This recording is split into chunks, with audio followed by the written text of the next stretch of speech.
Биз иштеп аткан маалда 2012-13 жыл эң катаал жыл болду деп эсептесек болот. Статистика боюнча кичине айта кетсек. 1000ден ашык киши каза болгон жолдо. Саламатсызбы достор, сиз биринчи байлык денсаулык подкастына кирдиңиз. Бүгүнкү темабыз жол коопсуздугу. Биздин конокторду тааныштырайын. Саламатсызбы? Чынар айым, сизден баштайлы. Эмне үчүн бизде Кыргызстанда ушундай актуалдуу? Жакшы, бул жакшы тема болуп атат. Жол коопсуздугу жана жол кырсыктарынан алган травманы алган кишилер жөнүндө. Бул биз мисалы 10 жылдан ашык болуп калды иштегенибизге. Ошол 10 жыл мурун дагы өтө күчтүү проблема болчу. Анткени жолдордо ДТПларды, дорожный транспортный происшествиялар абдан көп. Аларда каза болуп аткандардын саны абдан көп болчу. Мисалы мына бир жылда азыр деле ошондой катталып атат, 6-7 миң жол кырсыгы катталып турат Кыргызстан боюнча республикада. Ошонун ичинен биз иштеп аткан маалда 2012-13 жыл эң катаал жыл болду деп эсептесек болот. Статистика боюнча кичине айта кетсек. 1000ден ашык киши каза болгон жолдо. И ошондо эле бир жылдын ичинде 10 миң киши травма алып турат. Анан биз ушул статистиканы башка өлкөлөр менен салыштырып, кандай абал деп караганда, европейский регион деп коет. Европейский регионго биз да кирип калганбыз, баягы мурунку Советтер Союзу өлкөнүн баары ошол жака кирип калганда. Ошондо биз 100 миң кишиге канча өлүм келет дегенде эле экинчи местага барып туруп калган Кыргызстан. Анан бул өтө чоң цифра деп эсептелинип, ошол кезде эсимде, ошол жылдардан баштап деле көп бул тема чыга баштады, айтыла баштады. Биз проект менен киришкенбиз, проекттер менен иштеп. Депутаттар айта баштады. Алардын эсимде, алардын айткан фразасы дагы, бул жолдогу кишилердин өлүп аткан саны согуштай эле болуп калбадыбы? Бул эмне деген мындай шумдуктуу жаман абал болуп калды деп. Ошон үчүн бул тема Азыркы кезде деле актуалдуу, э? Азыркы кезде деле актуалдуу. 13 жылды айтпадыңыз азыр. Эң жаман жыл ошо 13 жыл болду. Ошо көп андан бери бир топ иш аракеттер көрүлдү. Эң жакшы жагы мен байкаганым боюнча бул акыркы 10 жылдын ичинде өлгөндөрдүн саны кичине азая түштү. Мисалы 1000ден ашып кеткен болсо азыр 700-600ден ашып турат бир жылда. Бирок травма алгандардын саны ошол боюнча калып атат да. Бир 10 миң киши жыл сайын травма алат. Авицена клиникалар тармагы 2000 жылдан бери ден соолугуңуздарга кам көрүп келебиз. Биз бардык медициналык тармактарды алдын алуудан баштап заманбап хирургия чейин бир жерге топтодук. Бишкектен 5 филиалында сизди заманбап жабдыктар күтөт. Компьютердик томография, рентген, гастроскопия, колоноскопия, УЗИ жана ЭКГ. 100дөн ашык жогорку квалификациялуу дарыгерлер сиздин ден соолугуңузга кам көрүүгө даяр. Авицена клиникалар тармагы ар күнү сиздин жашооңузду жакшыртууга аракет кылабыз. Биринчи байлык – ден соолук. Ушул травмалар боюнча биздин коногубуз мынакей Улук мырзадан сурайлы. Кандай травмалар менен көбүнчө кайрылышат элдер? Кошумчалап кетсек, эми азыр автоунаа көбөйгөн сайын анын артынан кырсык дагы көбөйүп жатат. Биз айтып кеткендей, азыркы учурда бизге жаңы мындай комфорттуу, ыңгайлуу машина жагат экен, ошону тандайт экенбиз. Бирок жылы эски машиналер по-любому мындай айтканда сөөгү бышык болот экен да, анткени ошол дагы көп нерсе таасир этет да. Себеби болот, бирден Анткени азыркы маалда ошол жаңы машиналер айтып кеткендей эле сөөгү жумшак болот экен да. Мисалы, чоң машина же эски машина сүзүлсө, жаңы машина менен кадимки эле билинет да. Мисалы, бетап ошол ичинде жүргүнчүлөргөчү. Анан эми жол кырсык айтып кеткендей эле бул биринчи мындай айтканда дүйнө жүзүндөгү биринчи тизмелердин катарына кирет. Айтып кеткендей эле бул жүрөк оорусу биринчи орунда, экинчиси рак оорусу, анан үчүнчүсү ушул азыркы маалда көйгөйлүү маселелер бул жол кырсыктар да. Ошо анын себебинен ар кандай травмалар менен келишет. Эми биринчи учурда биз айтып кеткендей ремень, куурду биз жол кызматкери үчүн тагынат экенбиз да. Бирок ал өзүбүз үчүн экен. Ошол куур дагы көп нерсени сактап калат да. Анан куур мисалы биздин ийин жактан өткөндө бул көбүнчө бизге байкайбыз, бул акыректин үстүнөн өтөт. Анан көп учурда ошол акырек сынып калат. Бирок ошол куур жок болуп калса, биз ошол башыбыз менен лобой күзгүнү сүзүш мүмкүнбүз да. Эми бул зависимости удар кайсыл жерден келет? Маңдайыбызданбы же капталданбы? Анан ошого жараша травмалар болот экен да. Бирок эң оор травмалардын бири бул баш травмалар и жана ошол омуртка травмалар да. Чем кол бут сынгандарга караганда.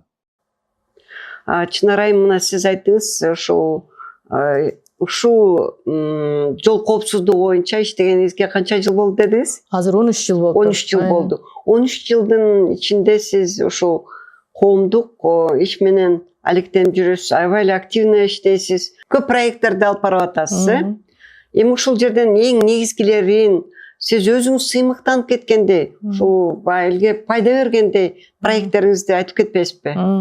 Жакшы болот. Мисалы, жол коопсуздугунда ушул авариялар аз болсун же көбүрөөк кишини сактап калалы, анткени человеческий фактор деп коет.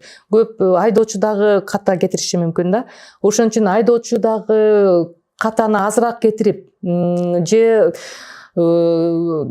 травма жол кырсыгы катталган учурда дагы травма азыраак болсун дегенде биякта дизайн, мореки жолдун дизайны кадимки эле биз айтабыз го, үйдүн дизайны, квартиранын дизайны, ошондой эле жолдун дагы дизайны болот. Ошол жакшы болуш керек. Атайын биздин Бишкекте 3 перекрестокты именно инфраструктурасын оңдоп чыкканбыз. Муну биз өзүбүздүн акчага эмес, биздин донорлордун акчасына. Анын ичинен Майкл Вудвард айтып койсом болот, анткени ал киши ушул дүйнө жүзү боюнча ал өзү Великобританияда иштейт да. Жолду карайт, жол маселеси менен иштейт, өзүнүн фондусу бар, эми фондусу жакшы кенене окшойт. Ошон үчүн ар бир башка республикаларда, өлкөлөргө жардам бергенге мүмкүнчүлүгү бар. Тажикстанда иштеген. Ал кишинин мага жакшы мындай жаккан жери, ал киши мисалы ошо Тажикстанда болуп тур да, кетип барат эле жолдон каталарын көрсө, жана знактар жок, же знакты бак жаап койгон, көрүнбөйт да. Ошол жерден эле токто дейт экен, машинесин токтотуп эле, могу жерде сөзсүз могу бакты мындай кылалы, тигиндей кылалы деп, даже ушул службаларды келгиле азыр чакырабыз, мен барда деп, ушул жерде оңдотма боюнча жылбай туруп алчу экен да. Эми элестетип эле кандай жакшы пример болуп атат да.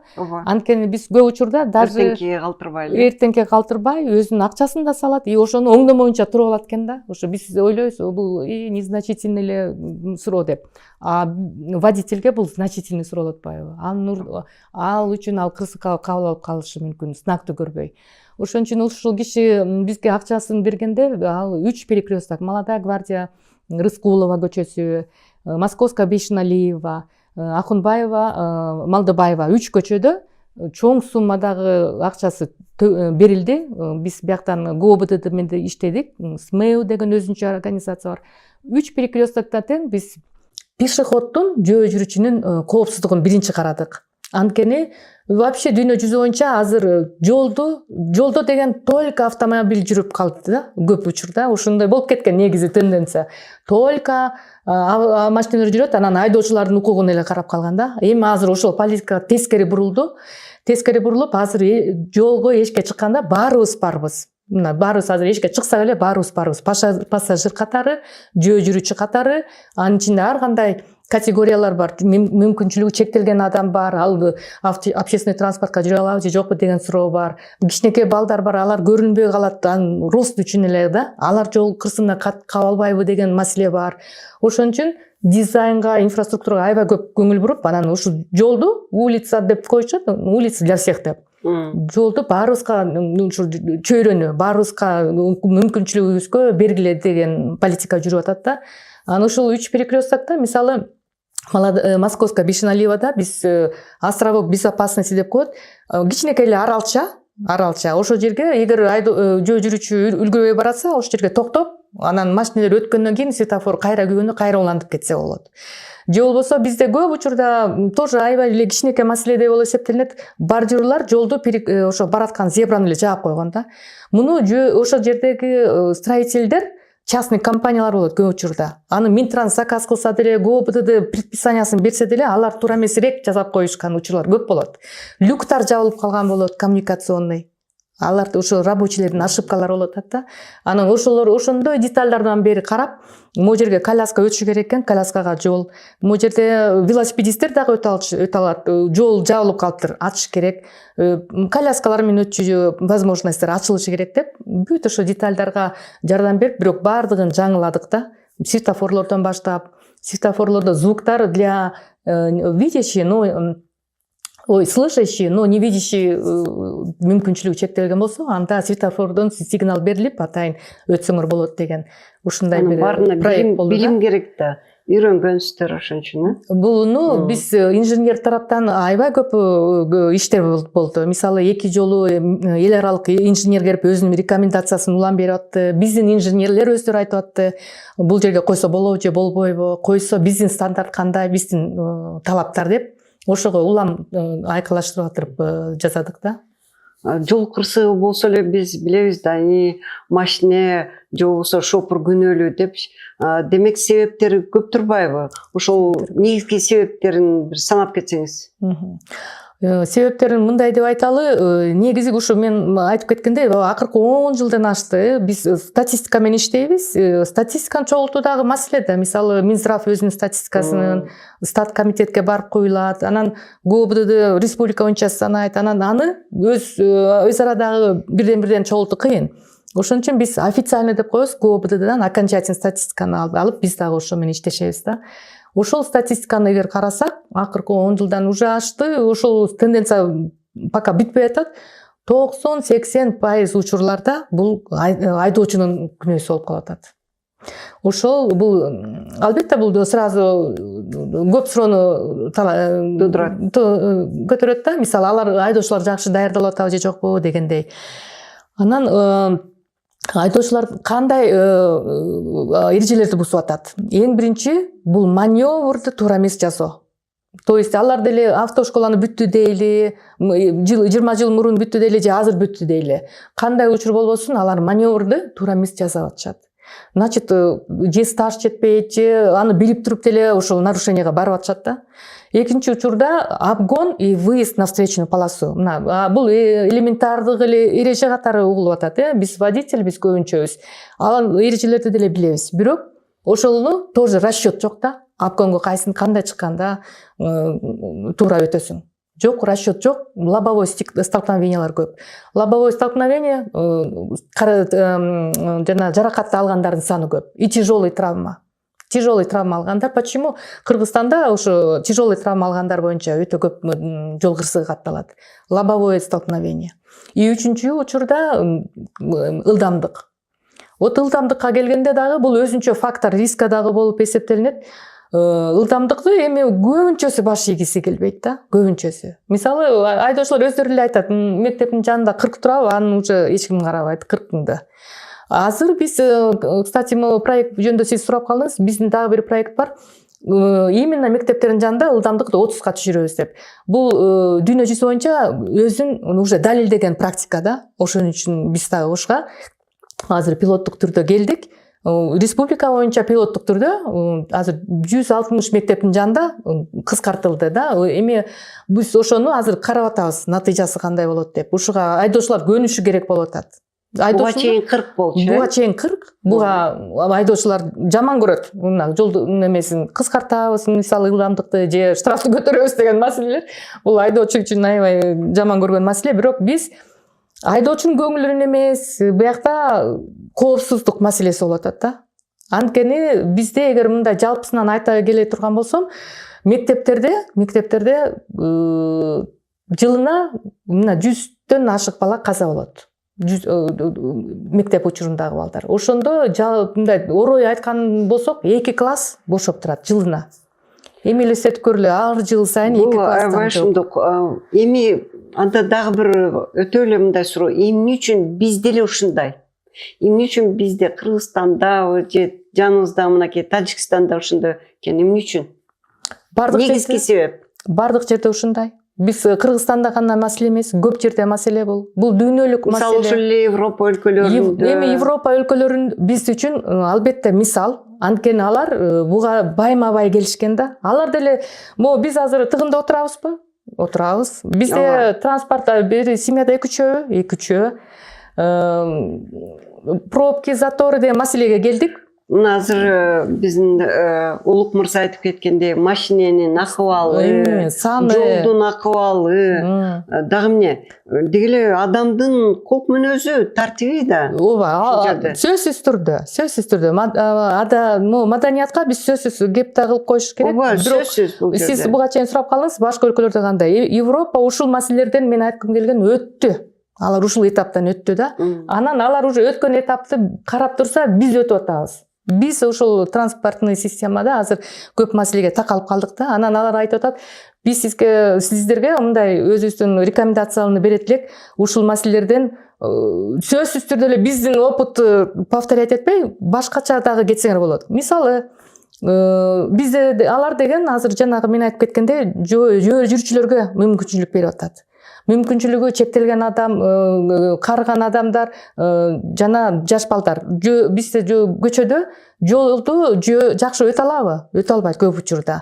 Алар ошол маселелерди закон аркылуу чечишти, закон аркылуу. Ал өлкөлөрдө закон мыйзамды сыйлайт. Мыйзамды сыйлаш үчүн алар кичинекей кезинен бери уже үйрөтүп койгон да. Аларга мектептен бери үйрөтүлө берет. Мыйзам дегенде алар тик турат. Кичинекей балдардан баштап. Биз ошого керелек болуп атабыз. Эгер биз мыйзамды сыйлай баштасак, анда биздин жолдогу абалдар өздөрүнөн өзү эле чечиле баштайт. Улук мырза, сиздин практикаңызда ушул мына айттыңыз, өзүңүз 8 жылдан бери иштейсиз, травматолог болуп. Көбүнчө кандай проблема менен келишет, кандай кырсык менен, кандай травма менен келишет? Если өзүмдүн практикамдан айтып берсем, мындай өзүмө эске алган моменттердин бири бул бир учурда анда биз региондо иштечүбүз, Каракол шаарында. Ошондо бир ДТПда массовое поступление деп коет. Ошондо 25 киши кабыл алгам да. Ал кезде биз өзү бирден эле дежурант болчу. Анын ичинен мисалы 12 жатып, калганы жарымы амбулаторлук жардам көргөзүлүп кетилген да. Эми ошолордун ичинен деле карасак, көбүнчө ошол кимиси кайсыл жерде отурган. Мисалы биринчи учурда айтып кеткендей эле бул лобовое столкновение болгон. Анан биринчи учурда ошол астында отурган кишилер жабыркалган да. Бул биринчи орунда отургандар, көбүнчө баш травмалар. Анан көбүнчө айдоочулар бул мындай айтканда рефлекторный окшойт. Көбүнчө өз жагына качыра баштайт да. Ошонун арасынан эң жеңил жаракат алган бул водитель болуп чыкты да. Сиздин практикаңызда мынакей азыр айтылып кетти, Чынар айым айтты, ушу өлүмгө дуушар болгондо кандай случайда көбүрөөк болот, ушу өлүм кырсыгы кандай болгондо? Эми айтып кеткендей эле ошол эң биринчи эле ошол жол кырсык болгон учурда, эми биз мындай айтканда боорукер эл экенбиз. Ошол жерде биринчи учурда дарыгер эмес, жол кызматкери эмес, ошол жерде жүргөн кишилер эле. То есть пассажирлер бири-бирине. Анткени эң маанилүү учур экен, эгерде билбесек, ошол учурда жардам бербей койгонубуз эле оң да. Анткени эгерде өмүрүнө мындай айтканда зыян келбесе, мисалы кан агып атса ошол токтотуп коюп, же өрттөнүп атса өрт өчүргүч менен өчүрүп коюп, анан анткени айтып кеткендей эле эң оор травмалардын бири бул омуртка, баш болгондуктан ошол кезде эле билип билбей эле ошол пассажирди сууруп чыгат экенбиз да. Ал билбестик болуп калат да. Мисалы аны ордунан жылдырбаганга дагы моменттер болот да. Анткени жүлүнгө доо кетип калышы мүмкүн, кээ бирки учурда кыйылып да калышы мүмкүн да. Анан ошол учурда бул эң основной моменттин бири экен да. Эгерде билбесек, то лучше ошо боюнча эле калтырып эле биринчи учурда эле ошол 103кө чалып дарыгерлерди күткөнүбүз туурараак да. 103 келбесе, азыр 112, 112 112 туура. Эң сонун айттыңыз ушу боюнча. Билбесең, анда орустар айтканда медвежью услугу не делать дегенде. Кошумчалап кетсем болот да. Биринчи жардамды билген киши гана жасаш керек да. Ошон үчүн эмне үчүн инспекторлорду үйрөтүшөт. Алар ошол жерге биринчи барышат. Алар биринчи жардамды көрсөтө алабы деп көрсөткөнгө билиши керек да. же болбосо атайын курстар болот. Ушул эле общество красного полумесяца да. Эми аларга жалпысынан эми элибизде эле кичине кайдыгер каяктан мен курска барып окуп жүрөт элем деп ойлошу деле мүмкүн. Бирок өтпөсө анда ошо кызыгып өтпөсө анда чуркап барып алча калам дегенге да кызыкпаш керек. Анткени ал жерде өзүнчө бир ситуацияда аны кандай туура алып чыгыш керек, кандай туура жаткырыш керек, жана кайсы травманы кандай токтотуп, кандай жардам берсе болот деген өзүнчө пошагово точно расписанный процедурада да биринчи жардам. Бул жерден биз айтып кете албайбыз да. Мындай жасаш керек, мындай жасаш керек деп. Сиз азыр айтсаңыз, мен өзүм дагы эстеп атам. Жакында эле ушул Кызыл Ай коомуна барып, өзүм барып жана курс өттүм 8 сааттык. Анан алар таң калышып, сиз врач экенсиз, анан ушундай жашыңызда келип өтүп атасызбы дейт. Анан мен айттым, мен уялам дедим, врач болуп туруп ушул эмелерди унутуп койдум. Ошон үчүн келдим депчи. Чынында ушул биринчи жардамды мектептерде программада барбы, киргизилгенби ошол? Негизи кээ бир мектептерде общий бир эме сабак бар, общий жизнедеятельность деп ОБЖ деп аталат го. Бул кээ бир мектептерде бар, гимназия болгон. Ошол жерде кичине камтып кетет. Ушул жол кырсыктарын камтышат. Кандай өзүн алып жүрүш керек бала жол кырсыгына калбаш үчүн. Жана ушул биринчи жардамды кичине камтышы мүмкүн. Бирок кеңири окутулбай атат да. Кээ бир учурда менден деле сурап калышат, мындай балдарды окутса жакшы болот эле деп. Же балдар эмес, негизи бардыгын эле биринчи жардамды кандай көрсөткөндү билүү. Ошон үчүн Улук мырзага сунуштайын деп атам. Биздин клиникадан, Авиценна клиникасынан биринчи жардам дегенди элге жардам катары бекер курсун өткөрсө кандай дейсиз? Туура, эң туура. Эң жакшы болмок, соопчулук иш болмок. Туура. Туура, анткени бул суроо көп кишилерге керек, көп кишилерге. Элементарный нерсени билбей турсак, ал дагы туура эмес болуп калат да. Анан Улук мырзанын айтканы ошо кыргыз биз боркер эл болот экенбиз дегенине аябай ичинем. Чын эле бирдеке болсо баары чуркалап барып жалакташып калышып, жардам бергенге аракет кылышат. Аябай жакшы айттыңыз. Туура. Анан ошол эле кезде эми коркутуу үчүн эмес, бирок реалдуулукту дагы кишилерге айта жүрсөк да, мындай кишилер эске алып койсо. Ушул жол кырсыгы менен болуп кетпейт. Бирөөлөр айдап жүрөт катуу, бирөөлөр тиги эрежени бузуп атат деп ойлошу мүмкүн. Бирок ал эрежени бузбаса деле кабылып калышы мүмкүн кээ бирде да тилекке каршы. Анан ушул жол кырсыгы болгон учурларда абдан жаман сценаны көрсө болот да эми. Мисалы ГАИ кызматкерлери жок арабызда, бирок алардан өзүм уккан учурлар болгон, керек болсо башы көзү жулунуп эле кетет. Катуу авария болгон учурларда. Биз азыр мындай дагы жакшы жеңил айтып атабыз, мындай. А эгер кичине ушул особенно азыркы окуп аткан курсанттар, азыркы окуп аткан жаштар, аябай көп жаштар окушат го. Бат эле машинеге отургусу келет. Бат эле ылдамдык менен зуулдап айтагысы келет да. Анын ар жагында эмне жатат экенин үйрөтүшпөйт да. Мисалы автошколада тоже биринчи жардам боюнча кичине сабак бар. Мен мисалы балам жакында өттү. Мен наблюдать этип аттым да, кандай өтүп атат. Анан бир эле жолу айтты, азыр бүгүн медиктер келет деп айтты. Үлгүрүп келип калла, бир сабак болот ушу медицинский. Мен эсептейм бул өтө жетишсиз депчи.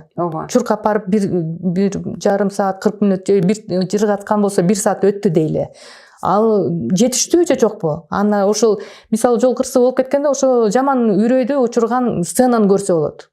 Башы көзү жулунуп кеткенде ошол биз жаман көргөн гаишниктер барып ошону чогултат да, керек болсо. Ошон үчүн сиздин айтып кете турганыңыз барбы ушу өзүңүз айтсаңыз, эмне кылыш керек, кандай кылыш керек депчи? Ушул эгер айдоочуларга айрыкча кайрылат элем, ушу болочок айдоочулар, жаштар, мына азыр жаштар бүт эле окугандын баары эле жаштар болуп атат. Ылдамдыкты оюн көрбөш керек. Албетте, бул оюн эмес. Анан илгертен бери айтылган автоунаа бул обязательно тобокелчилик менен байланышкан да. Риск. Это риск большой риск. Анын артында чоң жоопкерчилик. Ал ошол жоопкерчиликке даярбы? Кичинекей эле ДТП болгондо дагы ошол кезде ошону туура чечиш керек, жол кырсыгын. Административный жагын, тиги ущерб болгон болсо, ущербти дагы чечүү жагын, маданият тарабы дагы кетет. Бияктан өзүңдүн маданиятыңды көрсөтө аласың ошол жерден дагы. жаман кырсык болуп кетсе ошону көтөрө аласыңбы, ал дагы маселе. Ошон үчүн ошонун баарын эске алып туруп, кенеде эле нерсе көрүнөт, мындай жол эрежесин үйрөндүңбү, ошого бардыңбы автошколага, анда ошону сактаганга абдан аракет кылыш керек. Абдан аракет кылыш керек. Бул өзүңдүн гана өмүрүңдүн эмес, башкалардын өмүрүн постоянно рискке койбош керек да. Айрыкча пассажирлерди отыргузуп алып, анан учуп жүргөн айдоочуларды көргөндө аябай таң калыштуу да. Ооба, ошол эле мына төө ашууга жана дөңгөлөктөрү лысый болуп, же болбосо көлгө баратканда акырын айда десең укпай, анда түшүп кал деген шопурлар, мен түшүнбөйм алардычы. Мен ойлойм ошолордун баягы аң сезими кичинесинен баштап ошону үйрөтүү да. Ооба. Ушул азыр биз ушуга такалып да келди окшойт. Аң сезим биздики эми ачык эле айталы, аябай төмөн болуп атат. Түшүнүгүбүз төмөн болуп атат. Баарыбыз мында жакшы кийинип жүрөбүз, жакшы кишибиз деп, бирок эрежеге келгенде сактабай коюп атабыз да. Анткени мындан оңой кутулуу да жолдорун таап алышкан, сүйлөшүү жолдорун таап алышкан, же акчасын берип туруп анан кутулушат да. Эми мына көп авария болгондо, травма болгондо эмне кылышат айдоочулар? Акчасы менен кутулушат да. Акча менен ошол эле кишинин өмүрүнө беришет, койгонуна беришет, больницада лечениясын төлөшөт.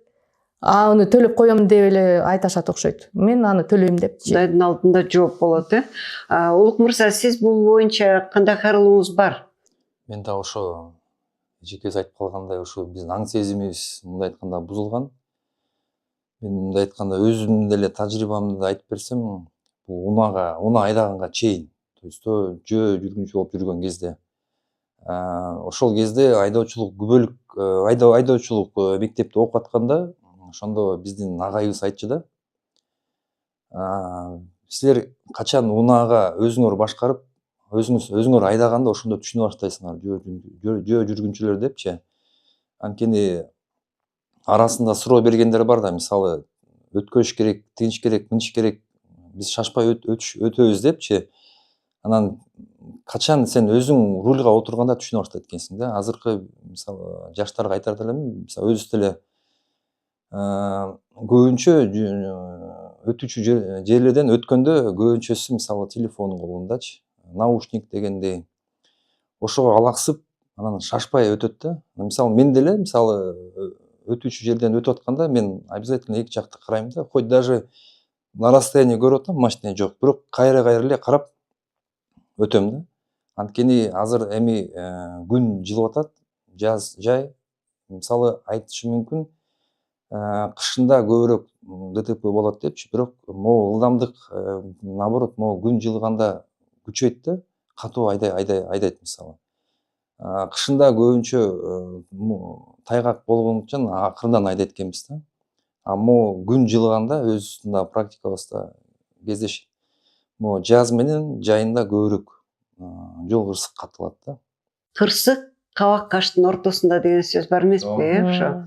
Ошо баарын унутпай, бул жерден эми бир эле шопурдун күнөөсү эмес, ошол эле жөө баскан кишинин күнөөсү, сиз айтып кеткендей жолдор туура эмес жасалышы мүмкүн, же болбосо жанагындай кырсык болуп калса, тез жардам машинеси келбей калышы мүмкүн. Сиз айтып кеткендей боорукерликтин айынан тескери жардам берип алышыбыз мүмкүн, ушунун баары тең.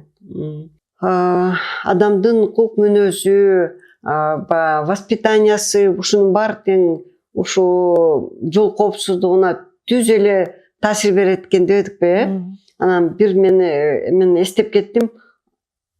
Мурда ушундай бар беле, жок беле, азыркы кезде мынандай чоң жолдорго чыксаң, машинелердин ортосуна туруп алып, акча сурап жүргөндөр бар. Ушуларга кандай деп карайсыз? Деги эле ГАИ кызматкерлери ушуларга кандайча көңүл бурушат?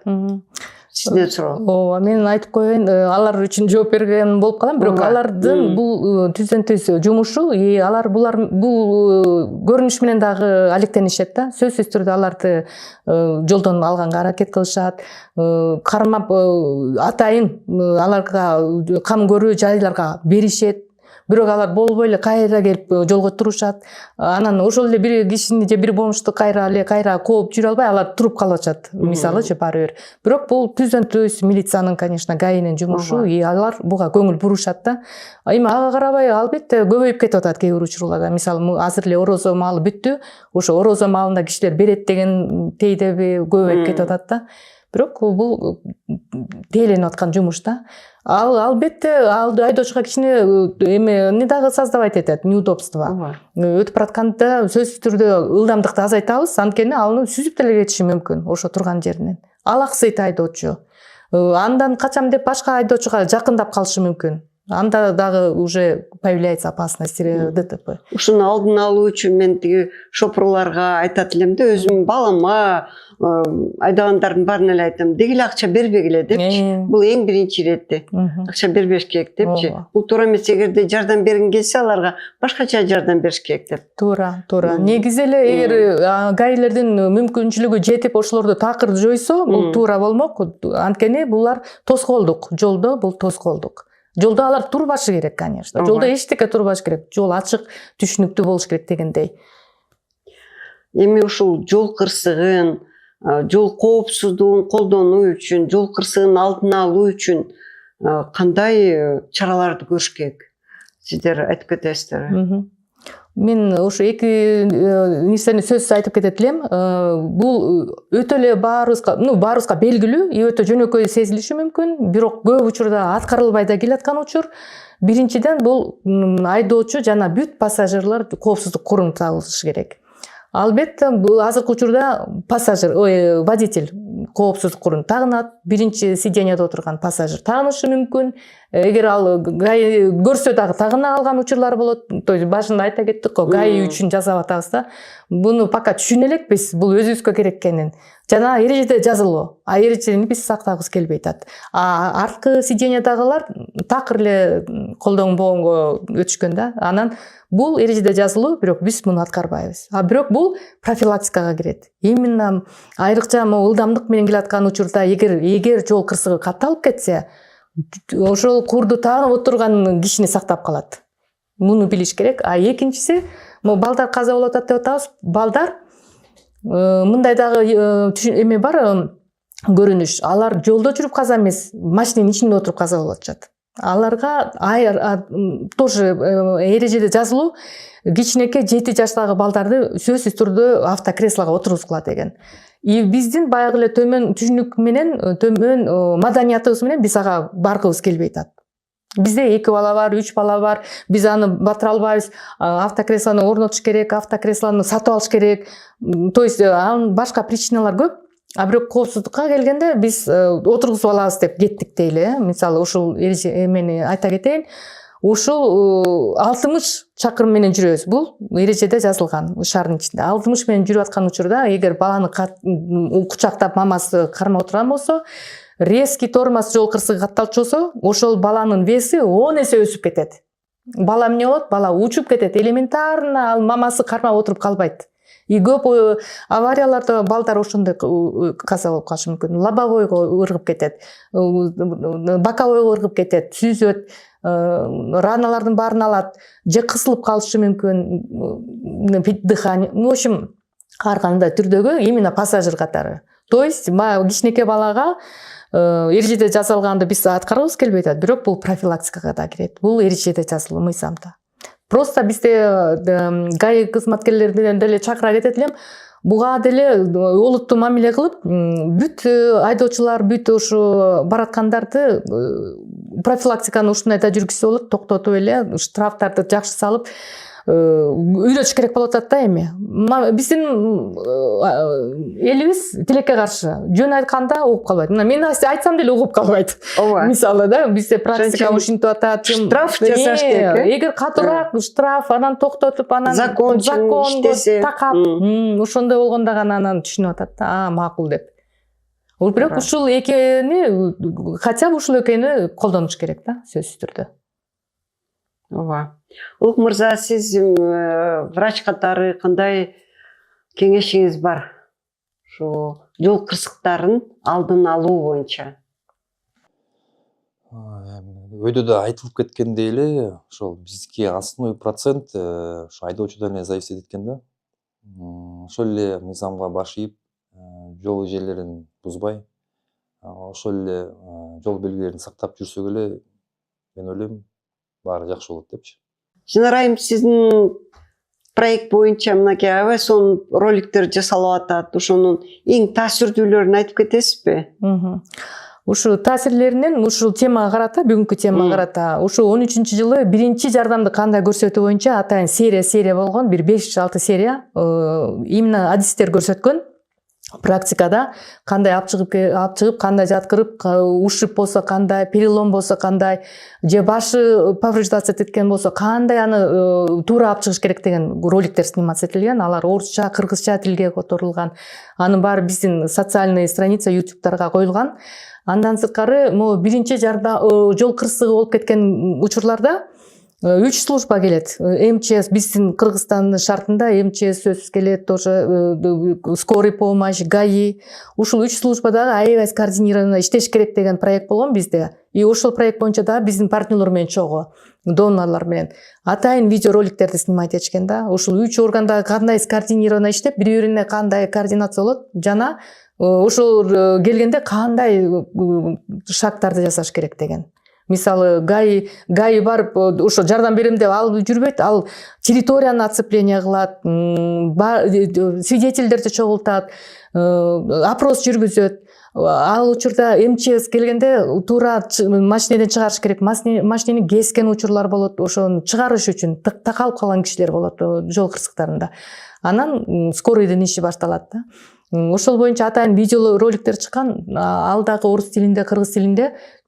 Тилекке каршы менимче ошол видеороликтер көп республиканский каналдарга чыга албай калды. Алга бериш үчүн ошол учурда төлөш керек болчу. Биздин маселе эмнеде? Мисалы биз көп жумушту жасап, видеороликтердин баарын снимать этип атабыз. Аны социальный страница, интернетке, өзүбүздүн сайтыбызга коебуз, же башка партнерлорго коебуз. Бирок республика боюнча көп тарабай калып атпайбы? Анткени аны үчүн төлөш керек телеканалдарга. Эми кийин ушул акыркы жылы айтылды, даярдасаңар, биз ушул ГАИ кызматкерлери ГОБД айтып атат. Биз уже ушундай телевидение менен сүйлөштүк, бекер койсок болот деп. Анан мисалы оондун жумалыктары өтүп турат. Ушул жол кырсыгына арналып, ар бир жыл сайын азыр өтүп атат. Мурун бир 2-3 жылда бир өткөрүшчү. Азыр жыл сайын өтүп атат. Ошол жумалыктарда биз сөзсүз түрдө дагы видеоролик чыгарабыз. Же болбосо бир жылда ушу ноябрдын 3-воскресеньясы атайын эле ушу жол кырсыктарынан каза болгон же травма алып ушу жертва болуп калгандарды эскерүү боюнча жана чакырыктарды айтса болот. Ошол күндү биз жыл сайын белгилеп келчү элек, акыркы 2-3 жылда кичине басамдап калдык, бирок ошолордо биз сөзсүз тоже видеоролик даярдап чыгарып, чагылдырып турчу элек ушул маселени. Жакшы. Бизди да чакырып туруңуз, бир убакта биз да катышканбыз. Ошол День памяти жертв ТПга катышкан. Туура. Эми бар го сөз бизде, сактасаң сактаймын деп Кудай айт, Ошол сыяктуу ишиңиздерге ийгилик каалайм, Чынарайым. Улук мырза, сизге ишиңизге ийгилик каалайм. Ушундай бир адамдын өмүрүн сактап калууда чоң кызмат кылып атканыңыздарга аябай ыраазычылык билдиргим келет. Биздин көрүүчүлөрдөн, урматтуу көрүүчү, ушул теманы сизге кызык болсо, өзүңүздүн суроолоруңузду, оюңузду жазып коюңуз, жана да бөлүшүңүз. Ар дайым ден соолукта болуңуз, кырсыктан тышкары бололу.